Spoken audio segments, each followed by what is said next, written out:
예, 안녕하세요. 예, 저는 우선 이렇게 귀한 자리에 불러주셔서 다시 한번 감사드립니다. 저는 사실 이렇게 큰 곳일 줄은 모르고 왔는데 굉장히 많은 분들 뵙게 돼서 긴장되기도 하고 또 반갑고 그렇습니다.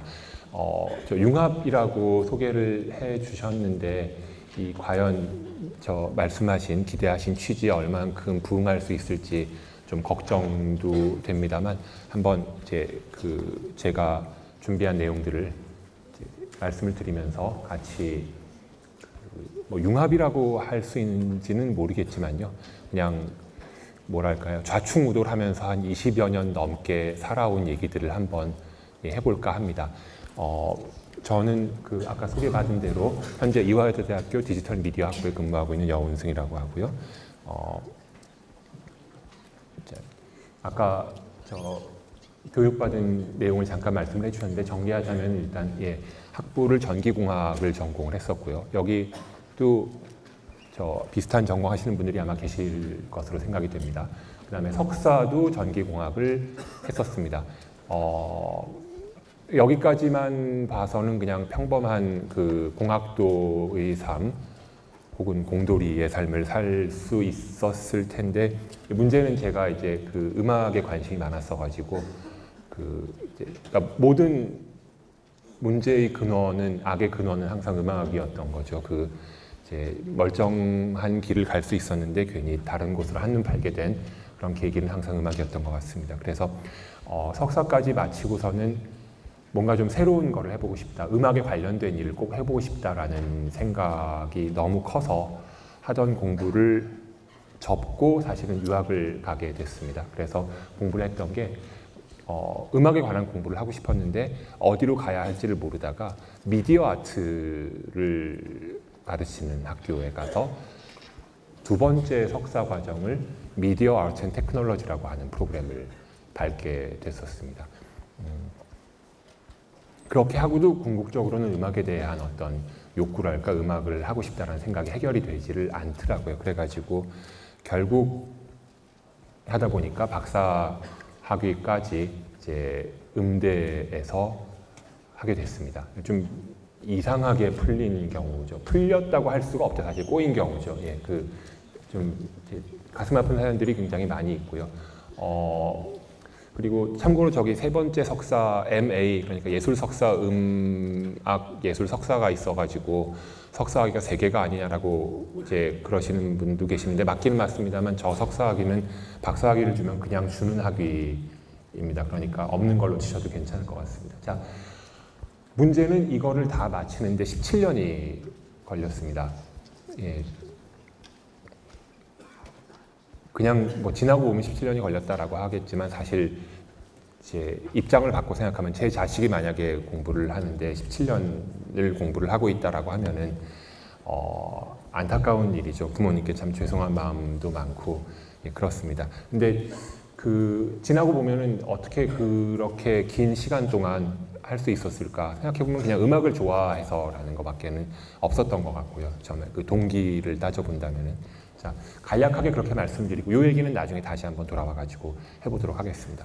오늘 말씀드릴 가장 중요한 내용은 음악에 관한 겁니다. 당연히 음악은 항상 변하고 있습니다. 시대가 변하면서 세상이 발전하면서 음악은 달라지고 있고요. 음악도 변하기도 하고 또는 진화한다고 할 수도 있을 겁니다. 발전한다고 할 수도 있을 거고요. 그래서 오늘 말씀 나눠보고자 하는 거는 과학과 기술이 어떻게 음악을 바꿔가고 있는가, 그 다음에 더 나아가서는 과학과 기술이 음악의 진화를 어떻게 이끌어가고 있는가, 어떤 영향을 주고 있는가라는 주제로 큰 틀에서 보면은 그런 내용들을 가지고 보도록 하겠고요. 아주 거대한 담론을 말씀드린다기보다는 조그마한 예들을 같이 살펴보면서 하나씩 생각을 정리해 보도록 하겠습니다. 그리고 음악을 크게 3가지 정도로 나눠가지고 한번 보고 싶습니다. 한 가지, 첫 번째는 감상에 관한 거고요. 음악을 우리가 즐기는 방법에 대한 얘기. 두 번째로는 공연에 대한 얘기, 연주하는 것, 우리가 음악을 연주하는 것에 대한 얘기. 세 번째로는 음악을 만드는 것, 작곡에 대한 얘기. 이렇게 크게 3가지로 나눠서 한번 살펴보도록 하겠습니다. 자, 가장 첫 번째로는 이런 악보를 가지고 한번 시작을 해보겠습니다. 음악을 전공하신 분들이라고 한다면 아마 그 아실 수도 있을 거고, 아닌 분들도 뭐 보시면은 그 악보다라는 건 일단 아실 수가 있을 거고요. 여기서 간단하게 한번 여쭤보고자 하는 거는 이 두 개의 악보 사이에 어떤 차이점이 있을까라고 하는 겁니다. 보시기에 두 가지 악보가 많이 다른가요? 예, 다르다고 생각하시는 분은 어떤 점에 차이가 있다고 생각하시나요? 예?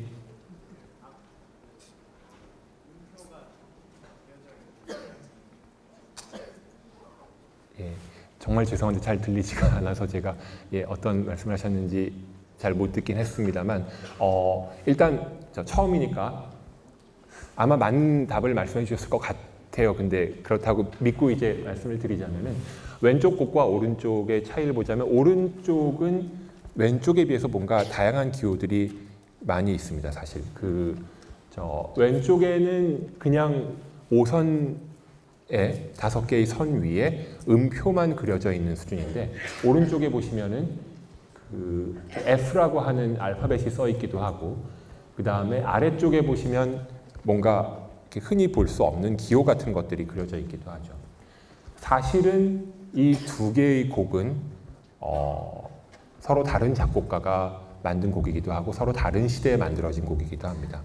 왼쪽의 곡은 바흐의 곡이고요. 우리가 마하라고 흔히 말하는 바흐의 곡이고 오른쪽의 곡은 쇼팽의 곡입니다.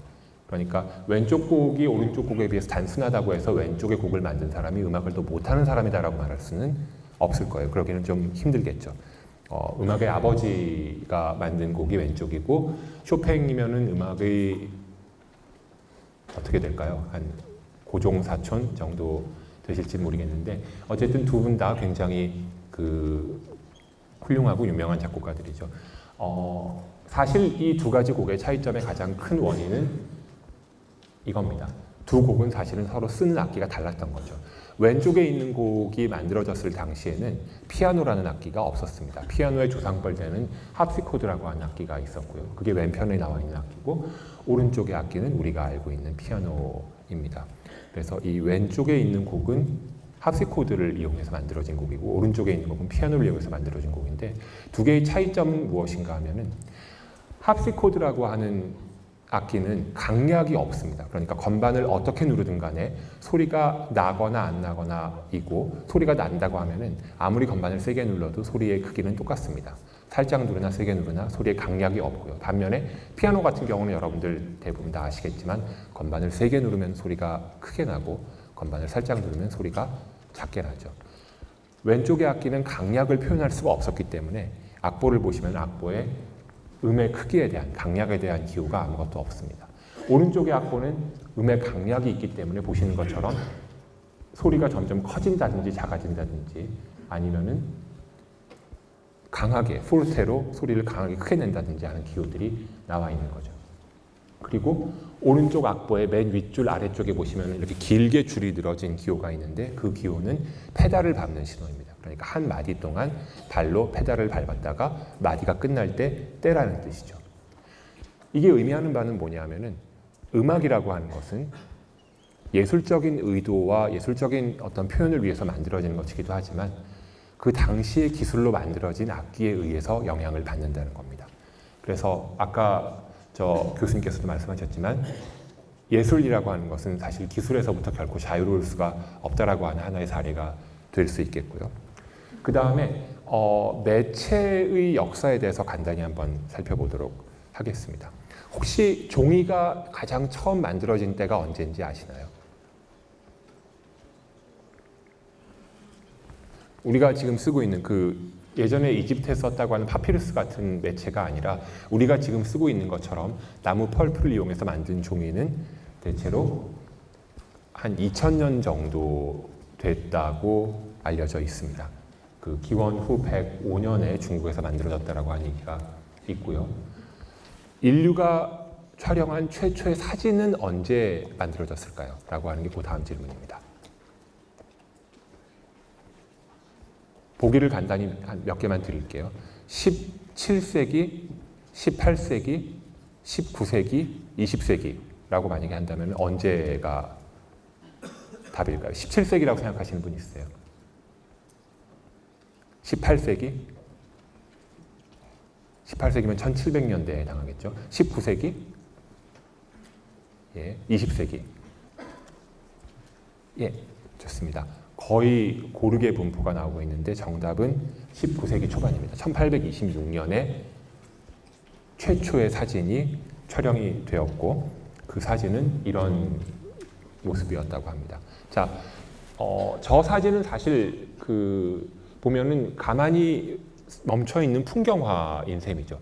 니엡스라고 하는 네덜란드 사람이 자신의 방에서 창밖을 바라본 광경을 찍은 사진입니다.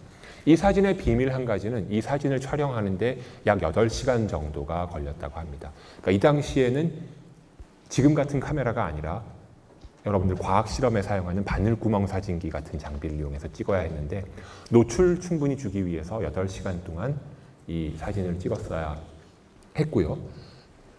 이 사진이, 그러니까 인류가 찍은 최초의 사진이 1826년에 찍혔다는 얘기는 반대로 말하면 우리 눈앞에 보이는 거를 그대로 기록할 수 있게 된 게 불과 200년이 아직 안 됐다는 얘기입니다. 그러니까 인류의 역사를 보자면은 오랜 세월 동안 인류는 한 번도 눈앞에 보이는 거를 그대로 기록한 적이 없었던 거죠. 직접 그리지 않는 한은 눈에 보이는 거를 그대로 기록하는 방법이 없었는데 불과 200년 전부터서야 우리가 눈에 보이는 모습을 기록으로 남길 수 있게 됐다는 얘기입니다. 자, 그렇다면 다음 질문은 가장 최초의 소리 녹음 기록은 언제이고 누가 기록했을까라고 하는 겁니다. 이건 아마 많은 분들이 아실 것 같은데 혹시 정답을 아시는 분 있으신가요? 역시 단답형으로 나오면 좀 문제가 어렵죠. 답을 말씀드리자면은 최초의 소리를 녹음한 기록은 1877년입니다. 에디슨이 만든 장비고요. 이 장비는 포노그래프라고 하고 보시면은 저 기계의 가운데에 원통형의 실린더가 있습니다. 실린더에다가 소리를 기록하는데 여기 앞에 있는 메가폰처럼 생긴 저 나팔에다가 소리를 지르면 혹은 말을 하면 그 소리의 진동이 이 아래쪽에 있는 바늘을 흔들어 가지고 저 실린더에 홈을 파서 소리를 기록하는 식으로 소리가 기록이 되었다라고 합니다. 이게 1877년이니까 반대로 말하면은 인류가 소리를 기록하게 된 게 150년밖에 안 된 거죠.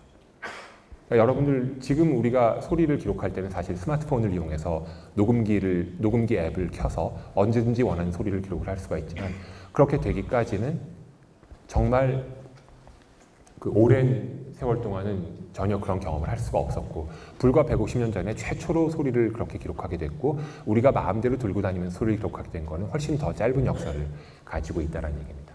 지금 말씀드리는 거 생각해 보시면요. 자, 소리를 기록하기 전에는 여러분들이 음악을 들으려고 한다면 어떻게 했을까요? 실제로 음악이 연주되는 곳으로 가서 그 장소에 그 시간에 그곳에 가가지고 듣지 않으면 음악을 들을 수가 없습니다. 그러니까 소리를 기록하기 전까지는 음악을 감상한다는 것은 시간과 공간의 제약을 동반하는 일인 거죠. 내가 특정한 곳에 특정한 시간에 가지 않으면 음악을 들을 수가 없습니다. 하지만 인류가 소리를 기록할 수 있게 되면서부터 그 제약이 사라지게 됩니다. 음악을 감상하는 데 있어서 시간과 공간의 제약이 없는 거죠. 이제 아주 단순한 얘기는 합니다만 보시는 것처럼 매체 관련된 기술, 그러니까 우리가 뭔가 기록을 남길 수 있는 기술이 발달하면서 하나씩 이전엔 불가능했던 일들이 가능하게 되고 이전에 우리를 힘들게 만들었던 한계들이 사라지는 모습을 볼 수가 있습니다.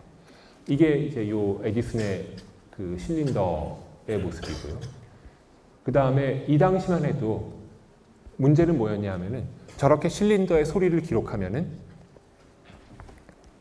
그 실린더가 굉장히 무른 재질이 왁스로 되어 있기 때문에 한번 소리를 기록하면 그 기록을 복제를 해야 되잖아요. 우리가 음악을 많이 팔려고 한다면은 음반을 여러 장을 찍어가지고 장사를 해야 될 겁니다. 근데 문제는 이 재질이 썩 좋은 재질이 아니었기 때문에 한 번 실린더를 만들면 그 실린더를 가지고 만들 수 있는, 복제할 수 있는 실린더의 숫자가 최대 25개밖에 안 됐다고 합니다. 그러니까 대량으로 생산을 해서 보급한다는 게 불가능한 거죠.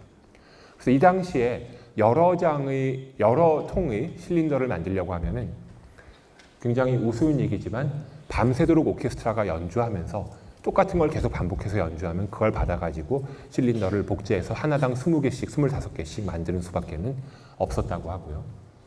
그 다음에 실린더를 복제하는 방법은 대략 이렇습니다. 여러분들 아마 익숙하게 아시는 형태의 방법이겠지만 그 빨간 모습의 빨간 선의 하트가 이미 그려져 있는 그림이라고 하면은 저런 나무를 저렇게 만들어서 빨간 선을 따라서 그리면은 초록색 선이 옆으로 그려지죠. 그러니까 복제하는 방법입니다. 저런 식으로 원본 실린더에 바늘을 대고 그 바늘의 진동이 그대로 다른 실린더로 옮겨지도록 해가지고 음반을 복제를 했던 거죠. 그러나 한 번에 20통 정도밖에 할 수가 없었다라고 하는 겁니다.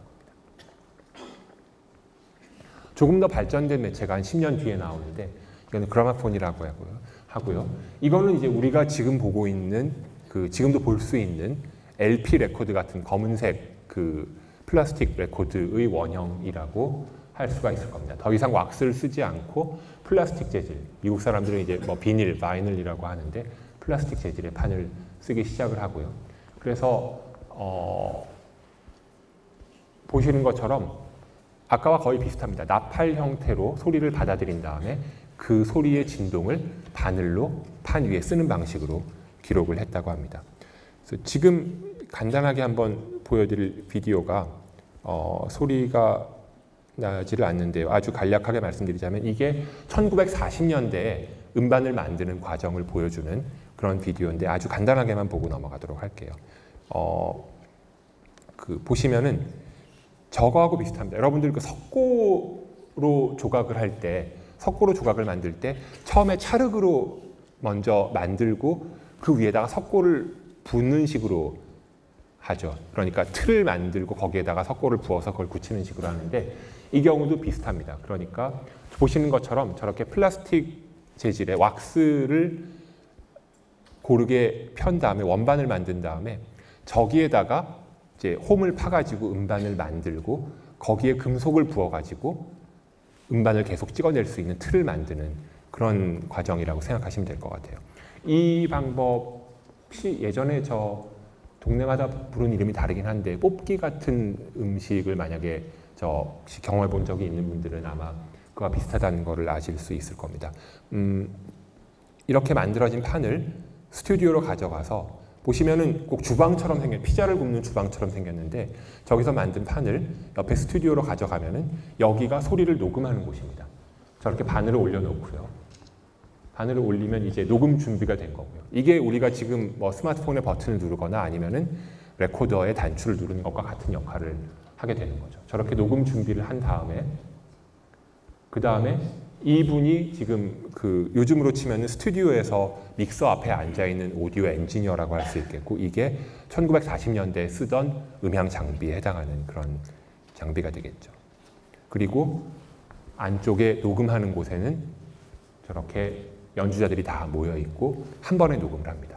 중간에 틀리면은 다시 없던 일로 하고 새로 녹음을 해야 되는 거죠. 다시 판을 만들어서 가져와 가지고 처음부터 녹음을 다시 해야 됩니다. 편집이 불가능한 때였고요. 어쨌든 저렇게 해서 연주가 시작되면 그 연주가 레코드판에 바늘의 진동으로 기록이 되는 그게 1940년대에 음반을 만들던 방식이었던 거죠. 이런 식으로 기록이 되는 겁니다. 그렇게 만들어진 결과는 보시는 것처럼 확대해서 보면은 저렇게 소리의 진동이 구불구불한 바늘의 진동으로 홈으로 파여 있는 것을 보실 수가 있겠고요. 자, 이렇게 소리를 기록할 수 있게 되면서 우리가 음악을 감상하는 데 있어서 시간과 공간의 제약이 사라지게 됩니다. 꼭 어느 특정 장소에 어느 시간에 가지 않더라도 기록된 음악을 들을 수가 있게 되는 거고 이러한 일에 공헌한 것들이 몇 가지가 더 있는데 간단하게 이 LP 레코드의 역사를 아주 잠깐만 보자면은 이렇습니다. 요 가운데 저 세 장의 판 중에 가운데 있는 판이 사실은 가장 처음에 나온 판이에요. 78rpm이라고 해서 1분의 턴테이블이 78번을 돌아가는 그런 판이었습니다. 근데 저 판 한 장에는 최대 3분 30초밖에 기록을 못합니다. 그 다음에 나온 판이 맨 왼쪽에 있는 판이고 저 판은 우리가 흔히 말하는 LP, LP는 롱 플레이의 줄임말이고 LP 레코드 판이고 요즘 다시 인기를 끌고 있다고 하죠. 저 판 같은 경우에는 최대 한 면에 30분까지 기록을 할 수 있다라고 합니다. 그 다음에 맨 오른쪽에 있는 판도 역시 LP하고 비슷한 때에 나온 판인데 저 45rpm, 그러니까 1분에 45번 도는 저 판 같은 경우에는 보통 우리가 싱글 레코드라고 하고 한 면에 5분까지의 소리를 기록을 할 수가 있습니다. 이 얘기는 잠시 후에 다시 한번 보도록 할게요. 앨범이라는 말 아마 들어보셨을 거예요. 가수들이 음반을 발표할 때 여러 곡을 한 번에 묶어가지고 발표할 때 앨범이라는 표현을 씁니다.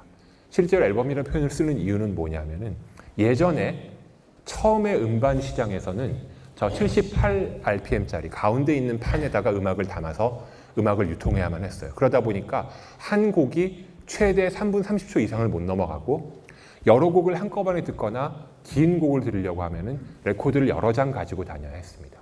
그러니까 마치 사진첩에 우리가 사진 앨범에다가 사진을 여러 개 끼워가지고 보는 것처럼 실제 저렇게 디스크들을 여러 장을 보시는 것처럼 앨범에 넣어가지고 다니는 형태로 레코드를 보관하고 가지고 다녔죠. 그래서 앨범이라는 말이 유래가 되게 됩니다. 지금은 더 이상 이렇게 여러 장의 디스크를 가지고 다니거나 하지 않더라도 앨범이라는 말을 관용적으로, 관행적으로 쓰고 있게 된 거죠. 그리고 또 한 가지는 들고 다닐 수 있는 장비들이 많아지게 됩니다. 카세트 테이프를 듣던 시절에 워크맨이라는 기계가 있었고 그 다음에 CD 같은 경우에도 포터블 플레이어가 있었고 이제는 우리가 흔히 아는 뭐 아이팟이라든지 그런 MP3 플레이어들이 많이 있죠. 그런 장비들을 이용해서 시간의 제약, 공간의 제약이 거의 다 사라지게 된 거고요. 동시에 또 방송이라고 하는 매체를 이용해서 역시 시공간의 제약이 점점 사라지게 됩니다. 보시는 것처럼 음악을 듣는 데 있어서 여러 매체 기술의 발달로 인해 가지고 시간과 공간의 제약이 없어지고 있다라는 거를 이제 보실 수가 있고요. 여기에 또 하나의 큰 특징은 이제까지는 아날로그였던 것들이 점점 디지털 매체의 형태로 바뀌어가게 됩니다. 디지털 매체가 뭘 의미하는가라고 하는 거를 구체적으로 다 말씀드리는 거는 좀 그 재미가 없는 얘기가 될 것 같은데 아주 간단히 설명드리자면 연속적인 아날로그 정보를 0과 1로만 되어 있는 이렇게 딱딱 끊어지는 형태의 정보로 바꿔서 컴퓨터에 보관하고 처리하기 쉽도록 한다라고 표현을 할 수가 있겠고요. 너무 자세한 말씀은 일단은 드리지는 않도록 할게요. 자, 여기 보시면은 4개의 다른 매체가 있습니다. 역사적으로 음악을 우리가 기록해 왔던 방법하고 이제 그 역사하고 비슷한데 맨 왼쪽에 있는 게 아까 말씀드린 LP 레코드, 그러니까 한 면에 한 30분 정도를 담을 수 있는 그런 판이고요. 그 다음에 카세트 테이프입니다. 카세트 테이프는 여러분들 아마 그 직접 많이 써보시진 않았다고 해도 구경은 해보셨을 거예요. 그 다음에 컴팩트 디스크는 뭐 많이 접해보셨을 거고 맨 오른쪽에 있는 아이팟은 뭐 이제는 이 아이팟도 거의 쓰이지 않고 있죠. 이제는 다 스마트폰에 모든 게 들어가는 세상이 됐는데 보시는 것과 같습니다. 대략 시대적으로 맨 왼쪽부터 오른쪽으로 점점 바뀌어가고 있죠. 재밌는 거를 몇 가지 보자면은 왼쪽에 LP가 처음에 나와서 40년대에 처음에 나와가지고 LP가 본격적으로 시장을 주도하기 시작한 게 1960년대 정도부터입니다. 그 이후에 컴팩트 디스크, CD가 나와서 시장을 본격적으로 주도하게 된 게 1980년 정도부터고요. 아이팟이 처음에 나온 게 2001년입니다. 보시면은 매체가 크게 변하는 주기가 20년 단위로 바뀌고 있다는 걸 알 수가 있어요. 1960년, 80년, 2000년입니다. 그러면은 그 다음에 해당하는 건 2020년이 되겠죠. 2020년은 어떻게 바뀔까 지금 여러 가지 얘기가 나오고 있고 이게 한순간에 2020년 1월 1일부터 딱 바뀌는 건 아닐 거예요. 근데 지금 나오는 얘기 흐름을 보자면은 앞으로는 아이팟처럼 그나마 파일을 담아 다니는 것도 아니라 스트리밍이 대세가 되지 않겠느냐라는 말이 이미 뭐 서비스가 많이 되고 있죠. 그런 말들도 많이 있고요. 그 다음에 한 가지 특기할 만한 사실은 LP나 카세트 테이프나 컴팩트 디스크 같은 경우에는 우리가 음악을 듣는다는 것은 두 가지를 의미합니다. 한 가지는 뭔가가 끊임없이 회전하고 있고요. LP 레코드가 돌고 있든 CD가 돌고 있든 카세트가 돌고 있든 뭔가 끊임없이 돌아가고 있고요. 두 번째로는 음악은 뭔가 손에 쥘 수 있는 겁니다. 레코드판이든 CD든 카세트든 손에 쥘 수 있는 건데 아이팟이 나오고 MP3 플레이어가 나오고 모든 음악들이 더 이상 디스크가 아니라 음원 파일의 형태로 유통되면서 음악은 이제 더 이상 손에 잡을 수 없는 존재가 되어버렸습니다. 그 변화가 사실은 엄청나게 큰 변화인 거죠.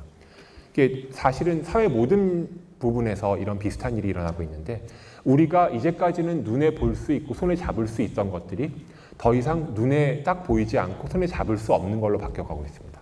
가상화된다고 하죠. 버추얼라이제이션이라고 하는데 그 변화가 음악에서도 일어나고 있는 거고요.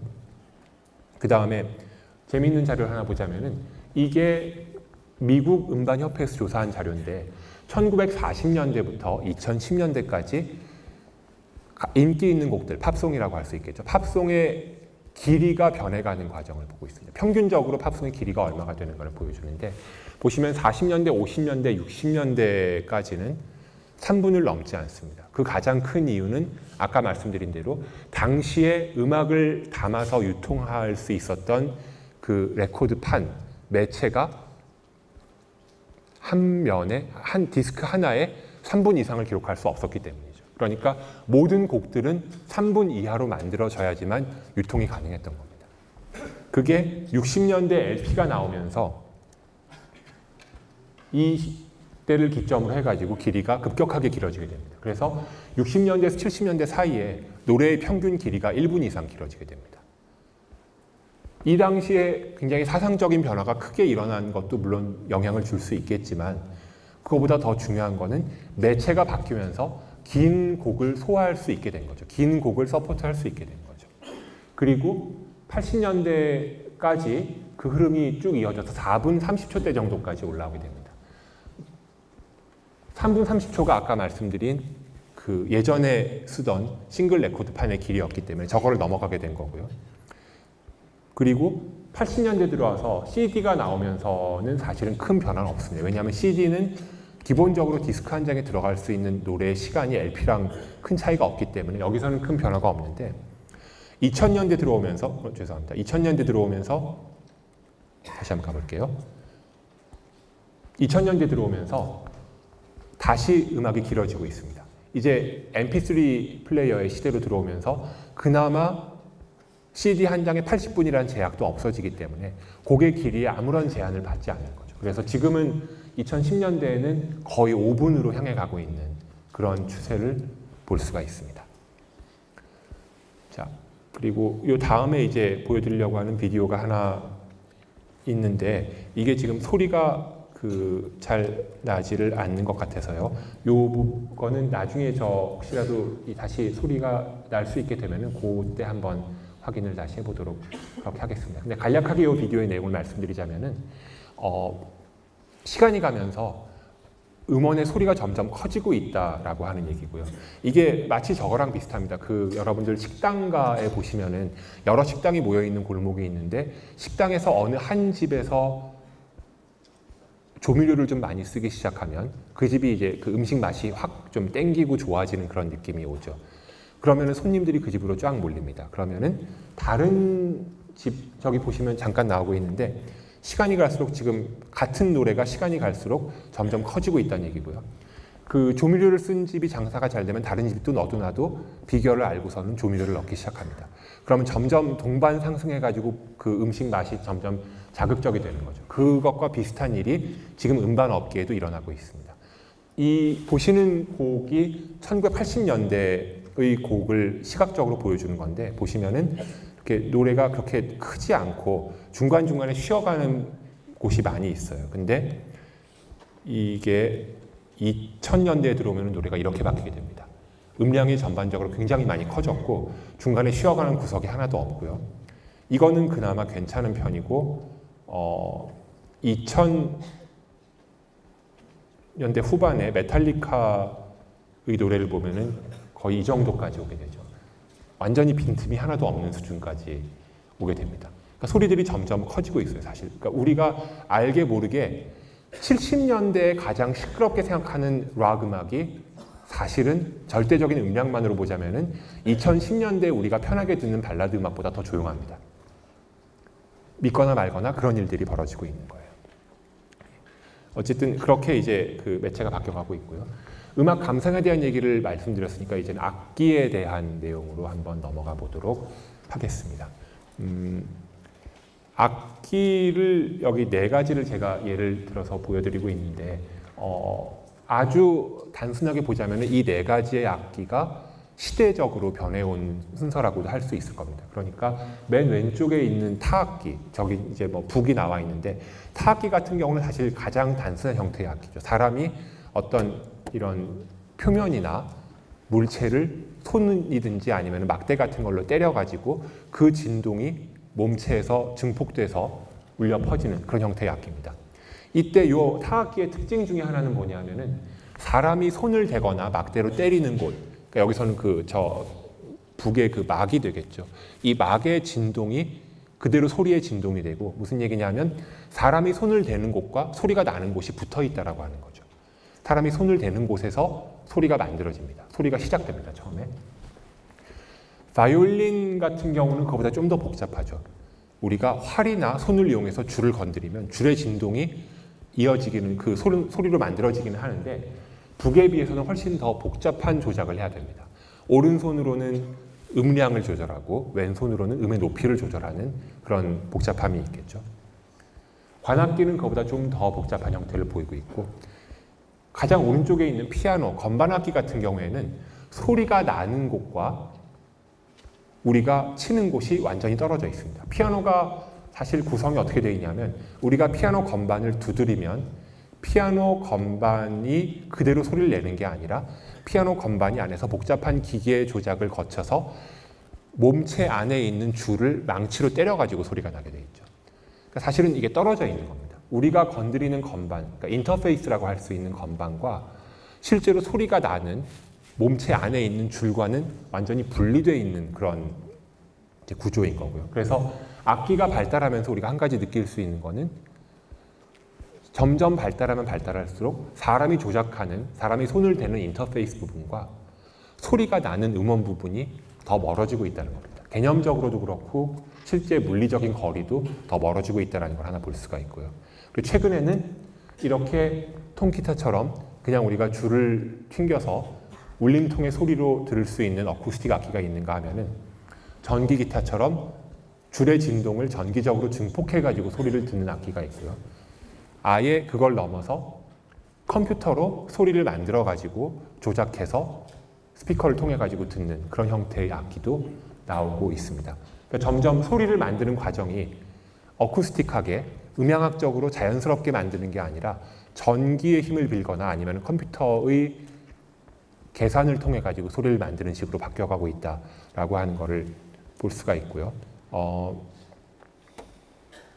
그래서 이제 몇 가지 관련된 비디오들이 있는데 이 비디오는 뭐냐면은 그 오케스트라 악단 같은 공연인데요. 저렇게 첼로 연주자도 있지만 저 악단을 잘 보시면 사실은 첼로 연주자 뒤에 모든 연주자들이 예, 감사합니다. 예.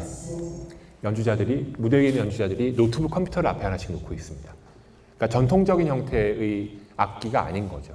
그러니까 이제는 굉장히 과격한 시도이긴 합니다만 우리가 이제까지 알고 있던 오케스트라를 쓰는 그런 악기뿐 아니라 노트북 컴퓨터나 아니면 다른 형태의 인터페이스들도 악기로 활용을 하고 있다는 그런 모습을 보여주고 있고요. 보시면은 여기 반원처럼, 반구처럼 되어 있는 게 스피커고요.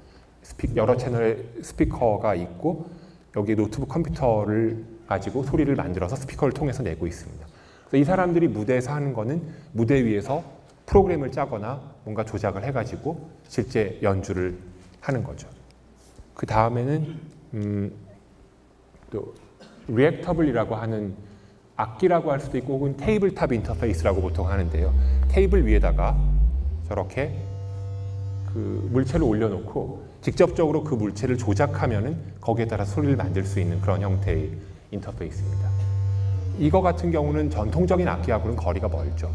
우리가 알고 있는 그런 그 악기하고는 어떤 면에서도 닮지 않았는데 아주 직관적으로 손에 잡히는 물체를 돌림으로 해가지고 소리를 바꾸거나 음악을 연주할 수 있는 그런 이제 도구라고 할 수 있겠고요.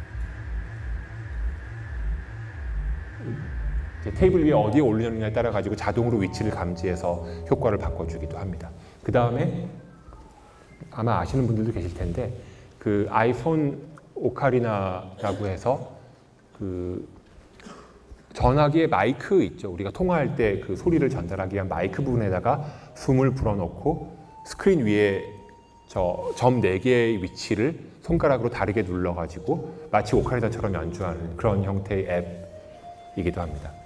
그러니까 이제까지는 악기라고 생각하지 않았던 것들이 컴퓨터나 스마트폰이나 다 음악을 만드는 도구라고는 생각하지 않았던 것들이 음악을 만드는 도구로 활용이 될 수 있다라고 하는 그런 모습을 볼 수가 있고요. 악기도 그러니까 굉장히 그 과격한 다양한 변화들이 일어나고 있는 중이고요. 그 다음에 뭐 아시는 대로 이제까지는 실제 어쿠스틱 악기를 직접 연주해야만 했던 것들이 가상악기라고 하는 형태로 바뀌면서 컴퓨터 안에 소프트웨어로 들어오게 된 사례들도 많이 볼 수가 있습니다.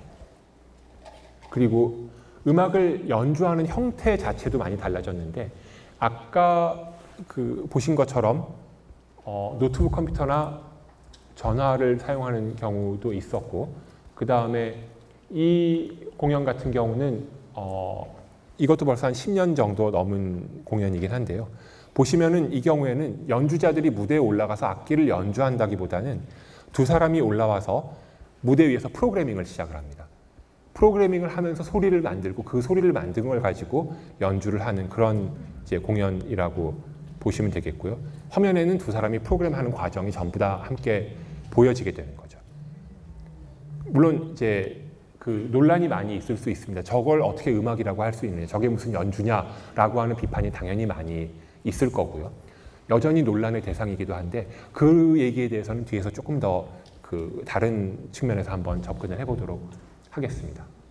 그리고 다음 비디오는 이제 자 아까 뭐라고 말씀드렸냐면 우리가 음악을 감상하는 데 있어서는 이제 공간과 시간의 제약이 거의 없다고 말씀드렸습니다. 그러니까 소리를 녹음해서 들고 다니면서 혹은 방송을 들으면서 어디서든지 우리가 원하는 음악을 들을 수 있는 세상이 왔는데 음악을 만드는 거는 조금 다른 얘기죠.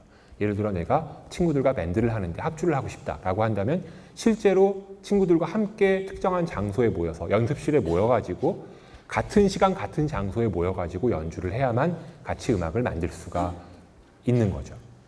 이제 사람들이 그 패러다임마저도 바꾸려고 하고 있습니다. 그 방법으로 네트워크 공연이라고 하는 것들이 이루어지고 있는데요. 뭐냐 하면은 서로 물리적으로 떨어진 곳에 있는 사람들이 인터넷을 통해 가지고 실제 연주하는 거를 그대로 주고받으면서 함께 합주를 하는 겁니다. 그 사례 중에 하나가 제가 한 4, 5년 전에 했던 공연인데요. 이 비디오를 보시면은 뒤에 그 4개의 화면이 있고요.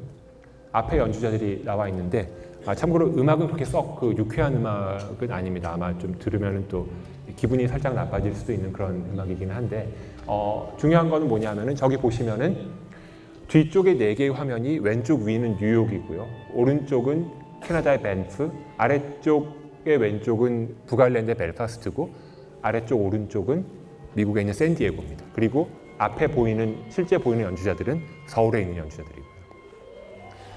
5도시에 떨어져 있는 사람들이 동시에 인터넷을 통해 가지고 연주를 하는 거죠. 물론 이 연주에는 한계가 있긴 합니다. 가장 문제는 뭐냐 하면은 딜레이인데요. 외국에서 소리가 전해오는 데까지 시간이 걸립니다. 음악이라고 하는 건 사실 여러분들 합주해 보신 분들은 아시겠지만 박자가 굉장히 중요하잖아요. 박자가 딱딱 맞아 떨어져야지 연주할 맛도 나고 음악이 완성이 되는데 이렇게 떨어져 있으면 어떤 일이 생기냐면 예를 들어서 제가 미국에 있는 사람하고 연주를 할 때 제가 연주를 먼저 시작을 하면 그 소리가 전달돼서 미국에 있는 사람이 듣는 데까지 시간이 걸리겠죠. 한 0.1초 걸린다고 하면은 그 사람이 다시 그 소리를 듣고 연주를 해서 저한테 돌아오는데 또 0.1초. 그러면은 제가 동시에 소리를 들어야 되는데 그 소리가 0.2초가 있다가 돌아오게 됩니다. 이러면 음악이 정상적으로 연주가 될 수가 없는 거거든요. 근데 놀랍게도 지금 어디까지 왔냐 하면은 미국에서는 한 600km 정도, 한 400몇십 마일, 400마일 정도 떨어진 곳에 있는 사람들끼리 거의 실시간으로 집에 들어오는 일반 인터넷을 통해서 연주하는데 무리가 없을 정도까지 지금 기술이 발달이 되어 있습니다. 그러니까 음악을 만드는 것도 점점 공간의 제약이, 시간의 제약이 사라지고 있다고 하는 거죠. 결국 매체 기술은 오늘 핵심적인 내용은 그거 같습니다. 매체 기술이 발달하면서 이제까지는 불가능했던 일들이 가능하게 되고 시간과 공간의 제약이 사라지고 있다라고 하는 걸로 기억을 해주시면 좋을 것 같고요. 그 다음에 나오는 비디오는 이제 좀 다른 형태의 공연인데 스마트폰을 이용해서 하는 음악 공연입니다. 아까 오카리나 같은 것도 보셨지만 음악에 스마트폰을 활용하는 시도는 여러 가지가 있는데 이 경우는 조금 다른 그 사례이고요. 제가 2년 전에 했던 프로젝트였는데 보시면은 왼쪽에 지금 저 무대에 올라와 있는 연주자가 스마트폰을 들고 이렇게 팔을 휘두르고 있죠. 휘두르면은 어느 방향을 가리키는지가 뒤에 화면에 삼각형으로 표시가 됩니다. 나와 있죠. 그 다음에 두 번째 연주자가 무대에 올라와서 또 같은 일을 하게 됩니다. 그러니까 전화기를 들고 이렇게 팔을 움직이면 어느 방향을 가리키는지가 표시가 되고 이때 1번 연주자가 2번 연주자를 가리키면은 특정한 소리가 나게 됩니다. 마찬가지로 두 번째 연주자가 첫 번째 연주자를 가리키면 소리가 나게 되고요. 이거를 하는 방법은 사실은 굉장히 간단합니다. 여러분들 스마트폰에 있는 그 컴파스 있죠. 나침반이요. 나침반을 이용해서 지금 저 사람이 어디를 가리키는지를 감지를 해가지고 그 정보를 알아내는 거죠. 두 사람이 있을 때는 사실 굉장히 단순한 음악인데 한 명이 더 추가되고 그 다음에 한 명이 더 추가돼서 4명까지 오면은 상당히 복잡한 연주가 가능합니다. 이 경우에 그 4사람 사이에 서로 가리킬 수 있는 경우의 수는 수학적으로 계산이 될 수 있겠죠. 이런 식으로 이제 음악을 만드는 시도도 하고 있습니다. 그러니까 전통적인 연주 방법이나 전통적인 악기가 아닌 것들을 이용해서 음악을 만드는 그런 그 연구나 시도들이 일어나고 있고요. 간단한 퀴즈 아닌 퀴즈를 하나만 드려보도록 할게요. 이제 조금 내용을 바꿔서 사실은 이제 작곡에 관련된 얘기인데 먼저 미술에 관한 거를 한번 보도록 하겠습니다. 혹시 이 그림이 누구의 그림인지 아시는 분 있으신가요? 예, 역시 또 너무 당황스럽죠. 이렇게 여쭤보면은 이 그림은 그 몬드리안이라는 화가의 그림입니다. Composition with Lines라고 하는 그러니까 선을 이용한 구도라고 하는 그림인데 몬드리안의 그림이고 자 오른쪽에 있는 이 그림은 누구의 그림일까요? 라고 하면 너무 좀 속보이는 질문이 될 수도 있을 것 같은데 혹시 짐작가는 바가 있으신가요? 보기에 뭔가 좀 단순하고 선이 매우 고든 걸로 봐서는 사람이 그렸다고 하기는 조금 그렇고 사실은 컴퓨터가 그린 그림입니다. 오른쪽에 있는 그림 같은 경우에는 왼쪽에 있는 몬드리안의 그림을 보고 어떤 사람이 저 그림과 비슷한 그림이 나오도록 컴퓨터를 프로그램해가지고 만든 결과물입니다. 이 프로젝트가 사실은 1960년대 초반에 미국에서 있었던 프로젝트이고 저 마이클 노울이라고 하는 사람이 저런 프로그램을 짜서 마치 화가가 그린 것 같은 그림을 화가의 작품을 그대로 모사하도록 만들었던 거죠. 지금 같으면은 사실 크게 이상하지 않게 받아들일 수도 있는 내용일 텐데 이게 당시에는 굉장한 센세이션이었습니다. 논란이 많았는데 이를테면 이런 논쟁거리가 있을 수 있겠죠. 예를 들어서 컴퓨터를 이용해서 내가 그림을 그렸다. 앞에 보시는 것처럼 이 오른쪽에 있는 것 같은 그림을 그렸다고 한다면 첫 번째로 나올 수 있는 질문이 그렇다면 이 그림이 예술 작품인가? 라고 하는 질문을 던질 수가 있을 겁니다. 컴퓨터가 만들어낸 저 결과물을 예술이라고 할 수 있는가? 거기도 사실 굉장히 많은 논란의 여지가 있고요. 예술이라고 할 수 있는 분도 있고 아닌 분도 있을 텐데 예술이라고 인정을 하든 안 하든 또 다음에 나올 수 있는 질문은 저게 예술 작품이든 아니든 간에 저 그림을 만들기 위해서 프로그래밍을 한 행위는 예술 행위인가 아닌가? 그 다음에 만든 프로그램 자체는 예술 작품에 해당하는가 아닌가? 그런 여러 가지 문제들이 나올 수 있을 겁니다. 이 모든 것들은 예술을 어떻게 정의하는가? 예술에서 사람의 역할과 컴퓨터의 역할이 어디까지인가라는 거에 대한 질문을 동반하는 거죠. 그래서 이 비슷한 일이 음악에도 일어날 수 있습니다. 음악이라고 하는 건 사실 음악을 만드는 작곡이라고 하는 것은 사실은 굉장히 복잡한 절차이기도 합니다만 아주 단순하게 보자면은 음을 배열할 때 수직 방향으로 어떻게 배열하는가 이게 이제 화성학에 해당하는 거죠.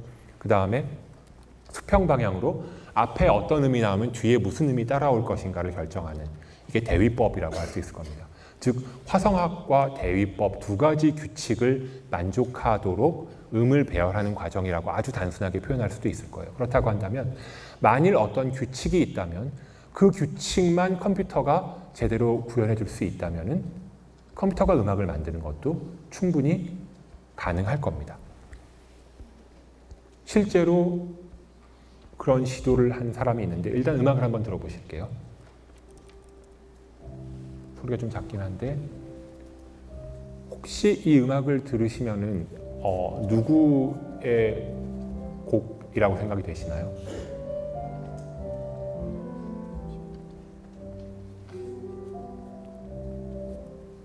뭐 이미 힌트는 다 드린 셈이고요. 사실은 대부분 이 곡을 들으면은 쇼팽의 곡이라고 많이들 말씀을 하십니다. 쇼팽의 뭐 마즈루카 같은 곡을 말씀을 하시는데, 정답은 쇼팽의 곡을 분석해가지고 쇼팽의 모든 곡들을 분석해서 컴퓨터가 쇼팽이 곡을 만든다면 이렇게 만들 것이다 라고 생각해서 만든 곡입니다. 이거는 사실은. 그러니까 음악을 만드는 영역에도 컴퓨터가 쓰일 수 있다라고 하는 거죠. 그러니까 예술의 표현이나 예술을 만드는, 예술 작품을 만드는 과정에 있어서 컴퓨터가 어디까지 도구로 활용될 수 있는가라고 하는 것도 굉장히 중요한 이슈가 되는 거죠. 자, 그러면 지금까지 보신 것 같은 이런 좀 어찌 보면 굉장히 이상한 일들, 기술을 활용해서 새롭게 음악을 바꿔가는 이런 시도들이 아주 새로운 일들인가, 이제까지 없던 일들인가, 정말 전에 없던 일을 우리가 하고 있는 건가라고 물어보신다면은 사실 답은 그렇지 않다가 될 것 같습니다. 이제까지 늘 있어왔던 일인데 다만 우리가 인식을 못할 뿐일 수도 있는 거고요. 그리고 사실은 고대 그리스 시절에는 예술과 기술이 따로 구분이 되어 있지 않다고 하고요. 아마 많은 분들이 다 아시는 내용이겠습니다만, 테크네라고 하는, 여기 왼쪽 위에 나와 있습니다. 테크네라고 하는 그 말 하나로 예술과 기술을 다 포함했다고 합니다. 저 테크네라고 하는 표현은 어떤, 그러니까 우리 지금 식으로 표현하자면 뭐 장인 정신이라고 할까요? 그러니까 그 작품을 만드는 예술가가 굉장히 기술적인 숙련도를 바탕으로 해가지고 작품을 만드는 모든 행위와 작품의 결과물까지 그걸 전부 다 포함하는 그런 개념이라고 할 수가 있겠고요. 실제로 이런 것들이 르네상스 시절에도 굉장히 중요한 덕목이었고 많이 사람들이 많이 중요하게 생각했던 그런 내용이라고 할 수 있을 겁니다. 다빈치, 여러분들 레오나르도 다빈치는 뭐 다 아실 거고 이름도 많이 들어보셨을 텐데, 다빈치가 어떤 사람이었는지 그 이력서를 뽑아본다면 이제 저렇게 나올 거라는 거죠. 그 화가이기도 하고 조각가, 건축가, 또 음악가이기도 하고 과학자이기도 하고 수학자이기도 한 굉장히 다양한 직함을 달고 있는 사람이었을 것이다. 그 다음에 다빈치만 그런 게 아니라 당시에는 브루넬레스키 같은 다른 다빈치의 뭐 소위 뭐 미켈란젤로하고 라이벌로 뭐 일컬어지는 브루넬레스키 같은 사람들도 여러 가지 다양한 일들을 했다는 겁니다. 중요한 건 뭐냐면은 자신의 역할을 하나에만 한정하고 그것만 한 게 아니라 다른 부분에도 굉장히 많은 관심을 가지고 여러 가지 공부를 다 했다라고 하는 거죠. 그래서 실제 우리가 지금 융합이라고 생각하고 새로운 일을 하는 게 결코 새로운 일이 아닐 수도 있다는 겁니다. 어찌 보면 예전에 이미 테크네라는 이름으로 과학과 기술이 구분이 없었던 시절의 그 시절로 다시 돌아가고 있는 것일 수도 있을 거고요. 그래서 19세기에 프랑스의 물리학자 아르망 툴소라고 하는 사람이 한 말인데요. 아마 들어보셨을 것 같습니다만, 그 최악의 예술가는 과학자가 아닌 예술가고 최악의 과학자는 예술가가 아닌 과학자다라는 말을 남겼습니다. 위아래가 거꾸로 됐을 수도 있는데요. 이 말만큼 그 과학과 예술 사이에 경계가 없다, 혹은 둘이 본질적으로 다르지 않다라는 말을 잘 표현하는 표현이 또 없지 않을까라는 생각이 들고요. 그 다음에 마지막으로 이제 오늘 강연을 마무리를 하면서 융합이라는 것에 대해서 한번 생각을 해보자면, 사실 융합이라고 하는 것만큼 실체를 찾기가 어려운 단어도 없는 것 같습니다. 우리가 뭐 흔히 뭐 융합한다, 뭐 서로 다른 두 개의 분야를 합친다, 함께 뭔가 새로운 걸 만든다라는 말을 많이 하긴 하지만, 정말 융합이라는 걸 어떻게 해야 되는지, 뭐가 융합인지는 사실 어찌 보면 누구도 모르는 상태에서 다들 그러니까 그 어두운 방 안에서 앞을 더듬어가면서 길을 찾는 그런 상황일 것 같아요. 어찌 보면은. 예. 갑작스럽게 만화가 나와서 죄송합니다만 모 웹툰에 보면은 이제 이런 얘기들이 나오는데 한 가지 크게 공감하는 거는 절대적으로 융합이라고 하는 게 서로 다른 두 분야를 함께 묶어둔다고만 해서 나오는 거는 결코 아닐 겁니다. 그거보다는 훨씬 더 근본적인 차원에서의 근본적인 어떤 레벨에서의 결합이 있어야 할 거고요. 그 결합이라고 하는 거는 결국 사람이 답일 거라는 생각이 들어요. 그러니까 서로 다른 분야를 하는 사람들이 단순히 모여 있다고 되는 게 아니라 내가 두 가지를 다 경험하거나 아니면 그렇지 못한다고 하더라도 다른 사람이 하는 일에 대해서 관심을 가지고 이해하려고 노력하는 과정에서 그런 일이 있어야 되지 않을까. 그리고 더 나아가서는 제 생각엔 융합이라고 하는 거는 결국은 자기가 하고 싶은 일을 쫓아가는 게 답이 아닐까 싶습니다. 그러니까 내가 이제까지 무슨 공부를 했으니까 이걸 바탕으로 해가지고 다음에는 어떤 쪽으로 영역을 확장해가지고 뭔가 새로운 경험을 만들어 보겠다라고 하는 그런 생각이, 물론 나쁜 생각이라고 꼭 할 수는 없겠지만요. 너무 계산을 해가지고 원하지 않는 일을 하는 것보다는 끊임없이 내 속에서 뭔가를 하고 싶어 하는 생각이 있는 그런 게 필요하지 않을까. 남이 시키지 않더라도 내가 반드시 뭔가를 해보고 싶은 게 있고 거기에 내가 잘할 수 있는 다른 뭔가가 있다고 한다면은 내가 잘할 수 있는 걸 가지고 내가 하고 싶은 일을 해볼 수 있는 기회가 주어진다면 그게 융합이 아닐까. 그래서 굉장히 진부한 표현입니다만 결국 융합이라고 하는 건 사실 꿈을 이루려고 하는 과정이 아닐까라는 생각이 듭니다. 내가 뭔가 하고 싶은 게 있다면 그거를 쫓아가는 거죠. 그냥 어떤 결과가 나올지는 모르지만 쫓아가는 거죠. 그 과정이 17년이 걸릴 수도 있긴 하겠습니다만 그래도 그 운이 좋다면 그것보다는 좀 더 빨리 답을 얻을 수도 있을 거고요. 아니면 어찌 보면은 저도 느끼지만 평생을 가도 답을 얻을 수 없는 일인지도 모르겠습니다. 그래도 가봐야 하는 게 아닌가 싶고요. 이런 거창한 꿈이 아니라고 하더라도 내가 정말 소박하게 내가 뭔가 하고 싶은 게 있다라고 하는 게 있다면 그거를 놓치지 말고 쭉 따라가는 게 정답이 아닐까 합니다. 물론 뭐 그렇게 해서 따라간 결과가 아까 같은 이상한 공연이라고 한다면 좀 걱정이 되는 면도 없잖아 있긴 하겠습니다만 생각하기 나름일 것 같고요. 물론 그 과정이 쉽지는 않을 겁니다. 그 원하는 길을 따라간다고 해서 그게 무조건 성공한다는 보장도 없고요. 많은 사람들이 하지 않았다는 건 그만큼 위험하다는 얘기기도 하겠죠. 그리고 이런 실패에서 극복하는 거는 사실 또 쉬운 일이 아닙니다. 그 코난 오브라이언이라고 하는 그 코미디언이 그 어느 대학 졸업식에서 했던 연설 중에 일부인데요. 그 니체가 했다는 말이 있죠. 그 너를 죽이지 않는 것은 너를 강하게 만든다라고 하는 얘기가 있습니다. 아무리 힘든 시련이 있더라도 그 이겨낼 수 있다. 결국에는 그걸 극복하면 강해질 것이다라고 하는 건데 이 사람 얘기는 니체가 까먹고 얘기하는 거는 너를 죽이지 않는 건 너를 강하게 만들긴 하지만 거의 너를 죽일 뻔한다라는 얘기를 하고 있습니다. 그만큼 힘든 거죠, 사실. 뭐 최근에 뭐 비디오에 나왔는데 아프니까 청춘이다가 아니라 아프면 환자인 거죠. 예, 그건 인정해야죠. 예, 그만큼 어렵고 힘들 겁니다. 하지만 그렇다고 하더라도 충분히 도전해 볼 만한 가치가 있지 않을까라고 생각합니다. 그래서 여전히 진부한 표현이고 전혀 도움이 안 되는 내용을 마지막에 말씀드려서 죄송한데 융합이라고 하는 거는 저는 정말 모르겠습니다. 그냥 좋아하는 거를 따라가는 것만이 사실은 정말 내가 원하는 바를 이룰 수 있는 게 아닐까라고 생각을 하고요. 여기까지로 일단 오늘 말씀을 마치도록 하겠습니다. 감사합니다.